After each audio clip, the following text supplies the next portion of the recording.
एबे भी आंचलिक पाणीपाग विज्ञान केन्द्र पक्षर पाणीपाग को नहीं एक बड़ खबर सामना को आसी। सूचना अनुजाई आसूची पुणी लघुचाप जुलाई 12 रु 15 तारिख मध्य ओडिशा रे पुणी हेबो प्रबल वर्षा। तेबे आसंतु नजर पकाइबा जुलाई 12 रु 15 तारिख मध्य ओडिशार केउ सब जिल्ला रे प्रबल रु अति प्रबल वर्षा होबार संभावना रही एवं यहाकु नहीं आम भुवनेश्वर स्थित आंचलिक पाणीपाग विभागर विशेषज्ञों पक्षर कौन रही रिपोर्ट से नहीं भिडियो संपूर्ण अपडेट जानिबा।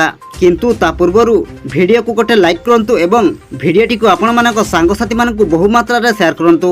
जदि हम चैनल रे आपण प्रथम थर भिडियो देखुछंती ताहले एबे ही चैनल को सब्सक्राइब करी पाखरे थिबा बेल आइकन को प्रेस करी ऑल नोटिफिकेशन को ऑन कर रखंतु, जहा द्वारा आगो को एमिति पाणीपाग संबंधी लेटेस्ट अपडेट आपण माने सर्वप्रथम आम चैनल माध्यम रे पाई परिबे।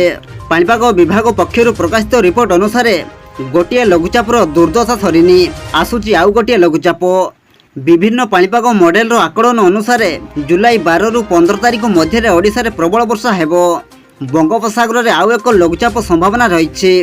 बंगोपसागर रो उत्तर पश्चिम अंचल रे एक लघुचाप क्षेत्र सृष्टि होई ओडिशा रे व्यापक वर्षा कराई पारे।